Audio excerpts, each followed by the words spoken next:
today we'll be going through something that Jesus Christ talked to his disciples about as a way to kind of think about the series that has been going on, but kind of have a little bit of break from what we've been going through, and then we'll continue next week with our sermon series. But you'll see somehow that it's actually connected because the Word of God always brings something in connection with something that God is teaching his people.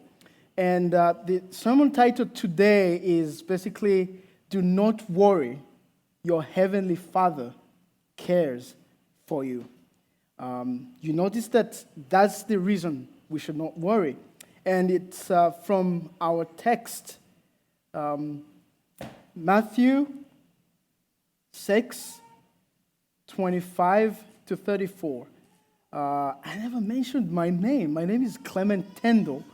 I'm a pastoral intern with One Voice and a student at Westminster. I'm going to begin, like I said, in English, but soon I will change to French. We'll provide translation, which is why I had to take some time. On the screen, there is something that's going to be showing up, but we noticed that if you can follow on your phone, it will be more helpful. And it's provided in 10 other languages. I hope that everybody can find his. And the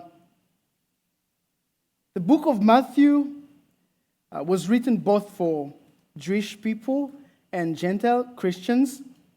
And Matthew wanted them to see that Jesus Christ is the Messiah and is a blessing to all the world. Matthew is saying that both Jews and Gentiles can rest in the salvation that Jesus Christ brings. Through Christ, they all can be citizens of God's kingdom. And it's from this wonderful gospel that I'll be reading from in French. If you have the translation page open, you will be able to read the text in the beautiful heart language that God has blessed you with while you listen to me read. You will also see the English translation of the scripture reading and the sermon here on the screen. Will you please stand so we can hear God's word read to us?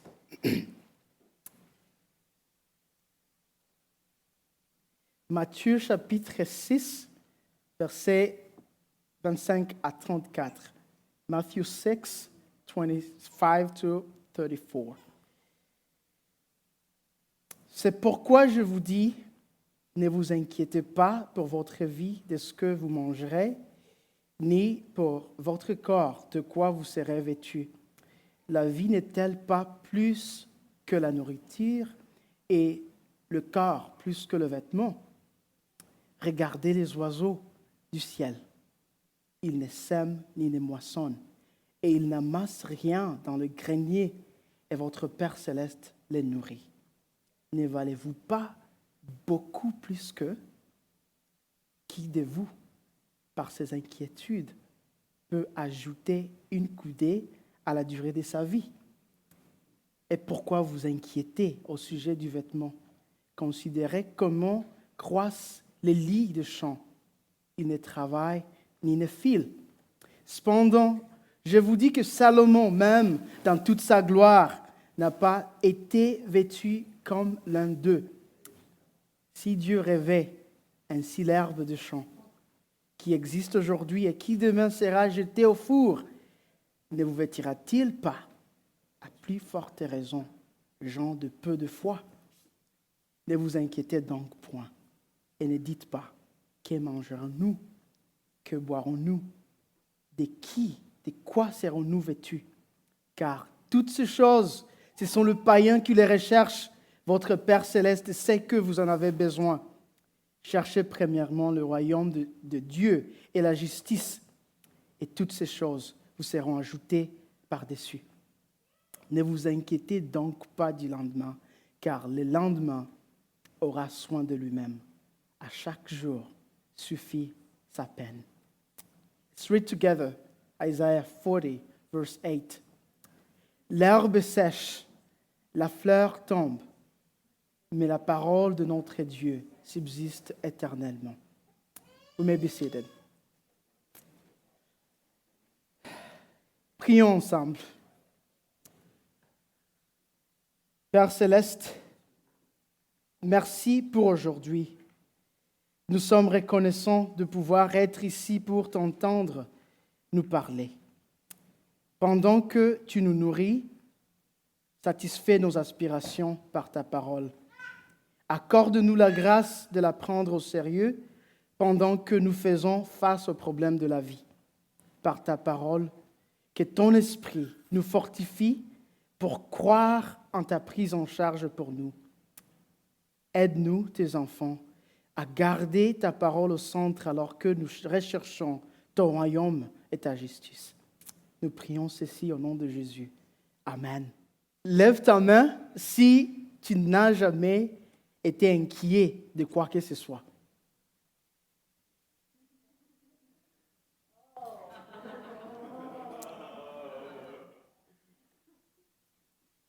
Nous sommes tous inquiets. Nous nous inquiétons tous. Et si vous ne vous inquiétez pas de ce que vous n'avez pas, vous vous inquiétez de ce que vous avez. Les célibataires s'inquiètent, voulant se marier, mais ils ne savent pas que beaucoup de personnes mariées s'inquiètent de leur mariage. Qu'est-ce qui vous inquiète? Être dans la meilleure école, avoir le dernier mode à s'habiller. Êtes-vous inquiet pour les chaussures? Peut-être êtes-vous inquiet pour votre salut ou celui de votre être cher? Êtes-vous inquiet pour la sécurité en général ou la sécurité financière de votre famille? Êtes-vous inquiet de votre vie? Êtes-vous inquiet de la vie ou de la mort? Écoutez cette anecdote pour apprécier d'une manière ou d'une autre ce que l'inquiétude peut vous faire. Un matin, la mort marchant dans une ville, lorsqu'un homme l'arrêta et lui demanda ce qu'il faisait. La mort a répondu, « Je vais dans la ville pour tuer 10 000 personnes. » L'homme a répondu, « C'est terrible que vous tuez 10 000 personnes. » La mort a répondu, « Prendre les gens quand leur temps est venu est mon travail. Aujourd'hui, je dois récupérer mes 10 000. » Plus tard, alors que la mort sortait de la ville, l'homme le rencontra. Encore une fois, l'homme était furieux. Il dit, « Vous avez dit ce matin que vous alliez prendre 10 000 personnes, mais 70 000 sont mortes aujourd'hui. » La mort a répondu, « Ne vous fâchez pas contre moi. Je n'ai pris que 10 000. L'inquiétude a tué les restes. » Chers amis, l'inquiétude est un grand problème et c'est pourquoi Jésus passe du temps à en parler. 3 points pour le message d'aujourd'hui. Point numéro 1, ne vous inquiétez de rien. Ne vous inquiétez de rien. Point numéro 2, sachez que votre Père céleste prend soin de vous. Point numéro 3, cherchez le royaume de Dieu et sa justice. Point numéro 1, ne vous inquiétez de rien. Quand Jésus nous dit de ne pas nous inquiéter, il dit en d'autres termes, arrêtez de vous inquiéter. Jésus passe beaucoup de temps à expliquer ce point. Pourquoi penses-tu qu'il fait cela? C'est parce que nous sommes tous inquiets. We are all worried. S'inquiéter, c'est être troublé, ressentir de l'anxiété mental à cause d'une situation difficile à contrôler. Fondamentalement, c'est une bataille de nos cœurs à propos du contrôle. Et ce genre de bataille est vécu par le pauvre autant que par le riche. Si vous ne vous inquiétez pas de ce que vous manquez, vous vous inquiétez de ce que vous avez. Et pourtant, dans ce passage, Jésus dit à ses disciples de ne pas s'inquiéter des choses comme la nourriture. And friends, la nourriture et la vie étaient liées dans le jardin d'Éden. À cause de la nourriture, Adam et Ève ont perdu la vie éternelle. Satan pensait qu'il pouvait faire cela avec le deuxième Adam, Jésus-Christ. Satan a tenté Jésus en lui disant de transformer une pierre en pain. Mais Jésus, dont la nourriture était de faire la volonté de Dieu, répondit selon la parole de Dieu. Christ ne pouvait pas renoncer à sa vie et à celle du peuple qu'il était venu sauver, simplement pour se nourrir. Grâce au salut que Jésus nous a gagné, nous sommes complètement en sécurité. Nos vies ne peuvent pas du tout être blessées. Alors, pourquoi devrions-nous nous soucier de la nourriture? La vie que Jésus-Christ offre à ceux qui lui font confiance est bien meilleure que la nourriture. Cependant, nous devrions nous inquiéter si nous sommes toujours en Adam, vivant selon la chair. Mais si nous vivons en Jésus-Christ, ni le manque, ni l'abondance de la nourriture ne devrait nous inquiéter. Parce que la nourriture physique dont nous avons besoin ne peut pas être comparée à la vie éternelle que nous avons en Jésus-Christ. Que Dieu nous offre les yeux pour que nous puissions voir la richesse que nous avons en Christ. Au verset 28 à 30, Jésus parle de vêtements. Vous pouvez voir le vêtement, n'est-ce pas? You can see the clothes, right? Qui est né avec des vêtements? Who was born with clothes? Personne.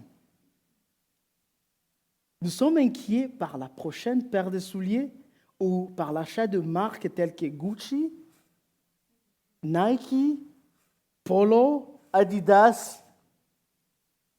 Non pas que ces choses soient mauvaises. En fait, vous apparaissez bien dans vos magnifiques vêtements aujourd'hui.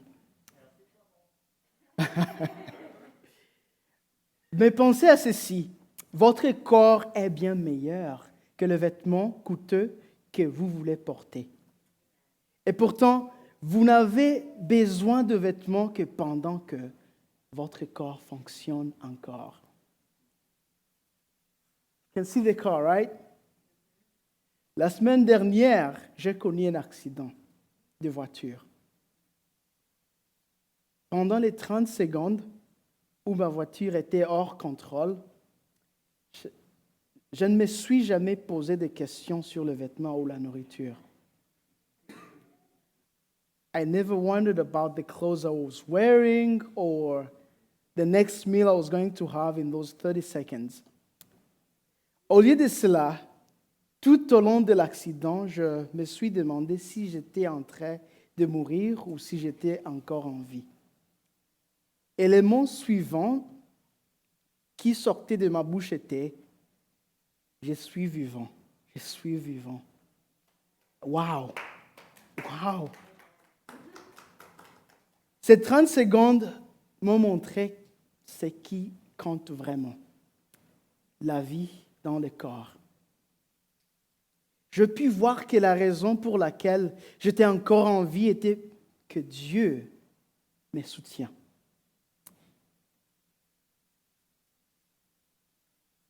De la vie à la mort, de la vie à la nourriture et du corps et de vêtements, Christ nous amène au verset 26 à la nature. Il mentionne les oiseaux, qui inclurait les animaux de champ comme les écureuils. Il mentionne également les lys, qui inclurait les belles fleurs que nous avons en Virginie, qui nourrit le moineau.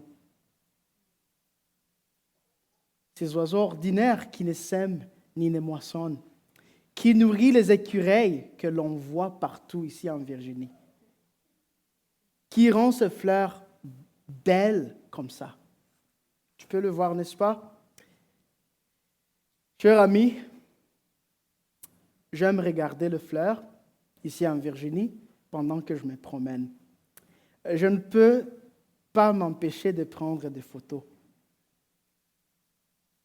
Le Dieu qui a créé le monde continue à décorer le monde avec beauté pour notre plaisir.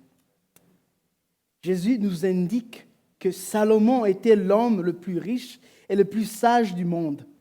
Et pourtant, dans toute sa gloire, Salomon n'a jamais été aussi beau que ces fleurs. Vous avez été créés à l'image de Dieu, n'est-ce pas?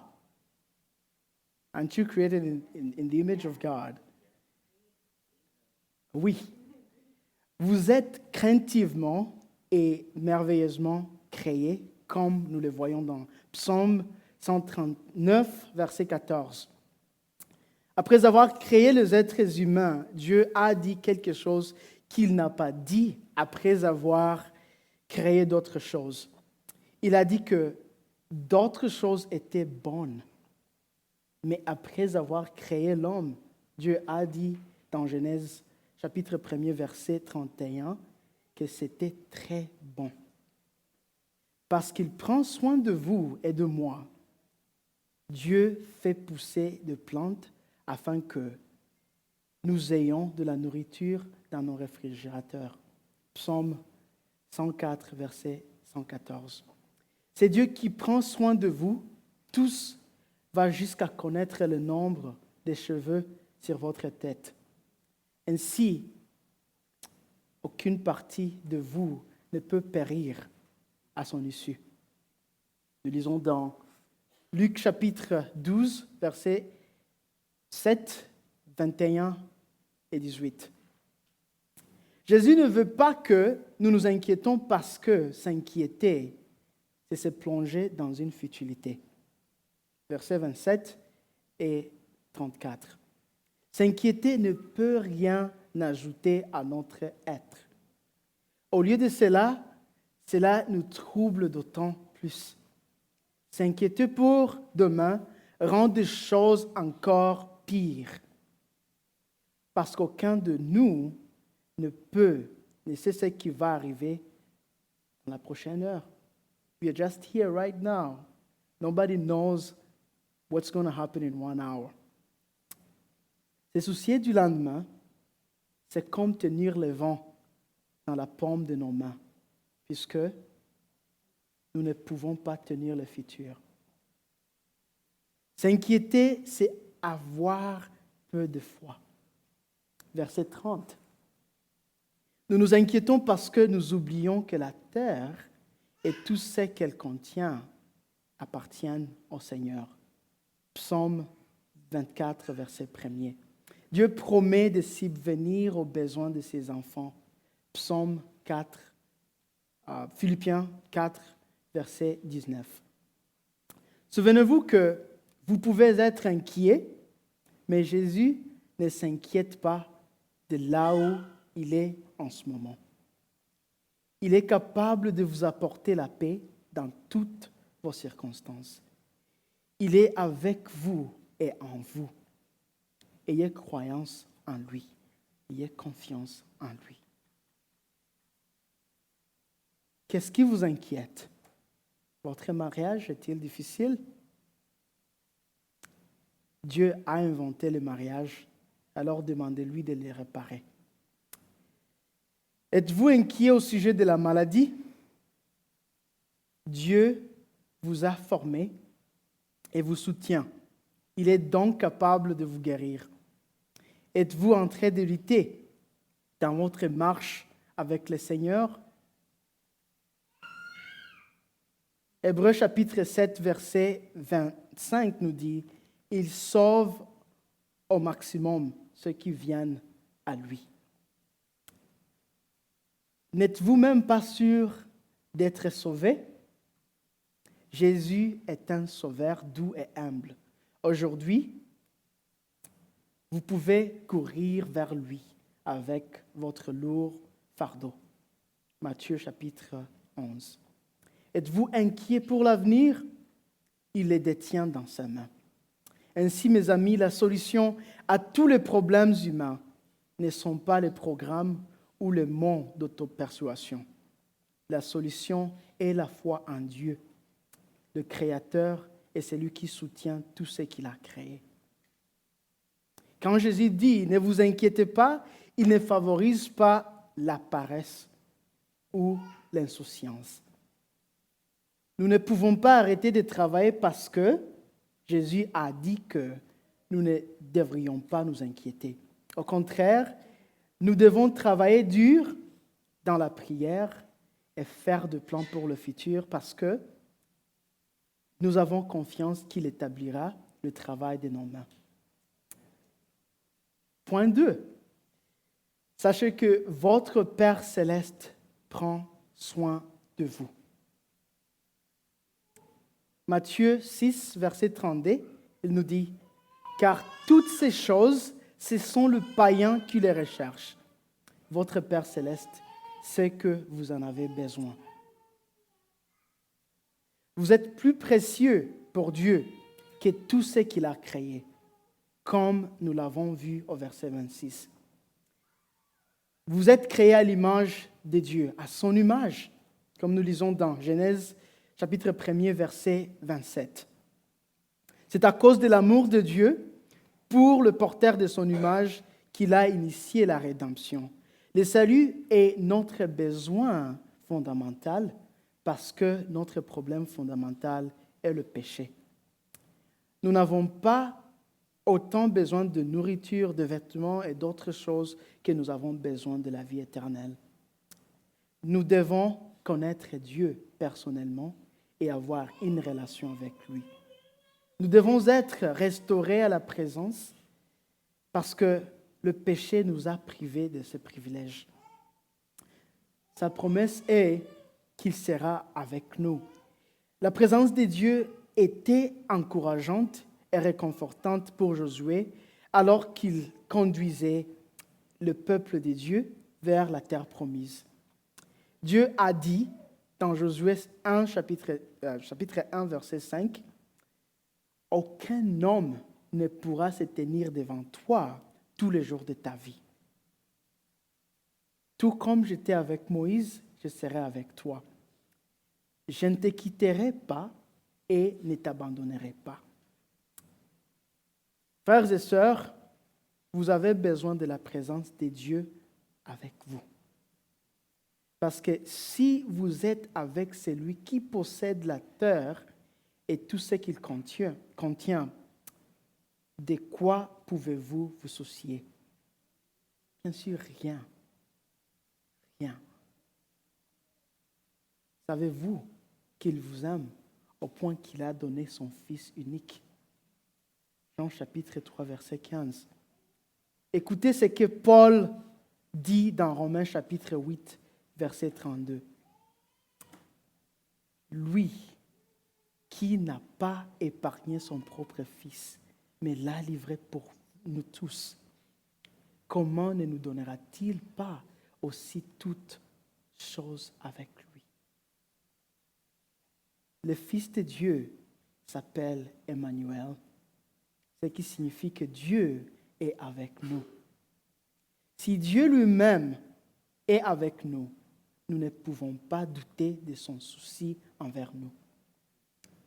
Il sait ce dont nous avons besoin avant même que nous les mentionnions. Et il a promis de subvenir à nos besoins. Souvenez-vous de ce que Paul écrit dans Philippiens chapitre 4, verset 19. « Et mon Dieu pourvoira à tous vos besoins selon sa richesse avec gloire en Jésus-Christ. Nous pouvons tous nous inquiéter pour notre santé, notre sécurité, notre avenir, notre mariage, ainsi de suite. Quand nous le faisons, réclamons cette promesse qui est la nôtre en Jésus et mettons-la à la première personne. Mon Dieu pourvoira à tous mes besoins, selon sa richesse dans la gloire en Jésus-Christ. Le savoir nous aide à nous concentrer sur des questions de première importance. Rechercher le royaume de Dieu et sa justice. Cela m'amène à notre troisième point. Chercher le royaume de Dieu et sa justice. Verset 33. Matthieu 6, verset 33 nous dit « Cherchez premièrement le royaume et la justice de Dieu, et toutes ces choses vous seront données par-dessus. » Chers amis, le royaume de Dieu et la justice sont liés. Nous ne pouvons pas parler du royaume sans parler de justice. Car sans justice, personne ne peut entrer dans ce royaume. Et seul Christ se qualifie comme le citoyen parfait du royaume de Dieu. Il est le seul dont le désir absolu est de faire la volonté de Dieu. Contrairement à Adam, Jésus n'a pas désobéi à la volonté de Dieu à cause de la nourriture lorsque Satan l'a tenté. Au lieu de cela, Jésus a dit dans Matthieu chapitre 4, verset 4, « Il est écrit, l'homme ne vivra pas de pain seulement, mais de toute parole qui sort de la bouche de Dieu. » Jésus ne s'inquiète pas de la nourriture. Pour Jésus, faire la volonté de son Père est plus important pour vivre que la nourriture elle-même. Jean chapitre 4, verset 34 nous dit, Jésus leur dit, « Ma nourriture est de faire la volonté de Dieu, celui qui m'a envoyé, et d'accomplir son œuvre. » En fait, par sa vie et sa mort, Jésus a accompli toute la justice dont nous avons besoin. Chercher le royaume de Dieu signifie croire qu'il possède et règne sur toutes choses. Lorsque nous faisons cela, Dieu pourvoira à ce dont nous avons besoin tant que cela est dans sa volonté. Comme nous l'avons vu dans notre série de sermons sur le mariage, tout a mal tourné à cause de la chute d'Adam. Mais grâce à Dieu, pour l'obéissance parfaite de Christ à la volonté de Dieu, Jésus a une justice parfaite, de sorte que il est le chercheur parfait du royaume. Nous ne sommes pas comme lui. We are not like Jesus. Donc, pour que nous cherchions le royaume de Dieu, Christ doit nous porter. Parce que seul Christ a la justice que ce royaume exige. Avez-vous mis votre confiance en lui? Have you trusted in Christ? En croyant que seul Jésus est capable de nous porter, nous apprenons que Dieu est celui qui est au-delà de toutes choses. Nous comprendrons qu'il est le seul qui peut nous sauver de notre péché. Nous comprenons que dans le royaume de Dieu, tous nos besoins sont pourvus. Chercher ce royaume devient notre priorité. Comment cherchons-nous ce royaume? Comme Jésus, notre Sauveur et Seigneur, nous cherchons le royaume de Dieu en soumettant notre volonté à celle de notre Père céleste. La recherche du royaume de Dieu comprend ces choses. L'accepter comme le roi et le Seigneur dans tous les aspects de nos vies. Dépendre de son règne et s'engager à son service. Et nous avons aussi lui faire confiance pour tout ce dont nous avons besoin, pour la foi et la vie, dans cette vie et celle à venir. Car pour ceux qui sont en Christ, des grandes choses sont à venir. Des choses qu'aucun œil n'a vues, ni aucune oreille. Des choses qu'aucun œil n'a vues, ni aucune oreille n'a entendues. 1 Corinthiens chapitre 2, verset 9. Faites-vous confiance à cela? Do you believe that? Do you trust in that? Ou pensez-vous simplement que ce ne sont que des idées religieuses vides de sens? Chers amis, c'est vrai. This is true. It's real. Oui, vous avez besoin de ressources matérielles dans cette vie. Oui, vous voulez que vos relations fonctionnent bien. Mais vous avez besoin de Dieu avant tout. Alors, cherchez son royaume et sa justice. Cherchez une relation avec lui en faisant confiance à la vie, la mort et la résurrection de Christ pour vous. Demandez-lui de rendre ce message réel dans votre cœur. The truth is, we hear the gospel every day. Christ, through the power of the Holy Spirit, must make it real on our hearts. This is my cry today, that He would make it real on our hearts.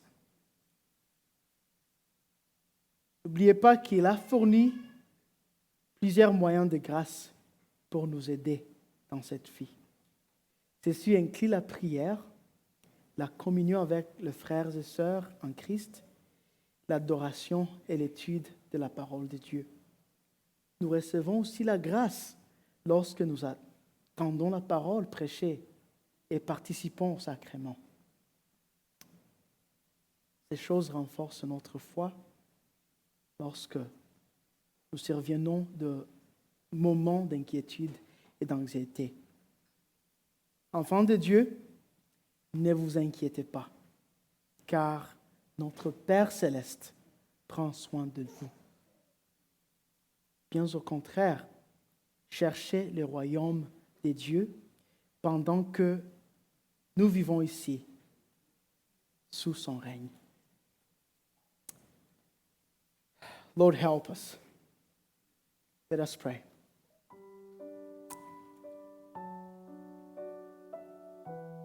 Seigneur, merci de nous nourrir. Merci de nous rappeler des soucis envers nous. Aide-nous à ne pas se soucier de notre situation. Nous voulons être des personnes qui se préoccupent avant tout de ton royaume.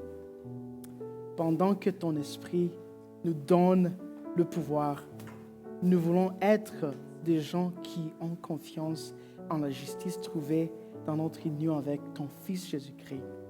Car en lui, nous pouvons avoir l'assurance de la vie éternelle, de la citoyenneté du royaume qu'il nous a acquise. Par conséquent, Père Céleste, aide-nous à être joyeux et en paix, quoi qu'il arrive. Soyez avec nous et guidez-nous toujours. Au nom de Jésus, nous prions ainsi. Amen.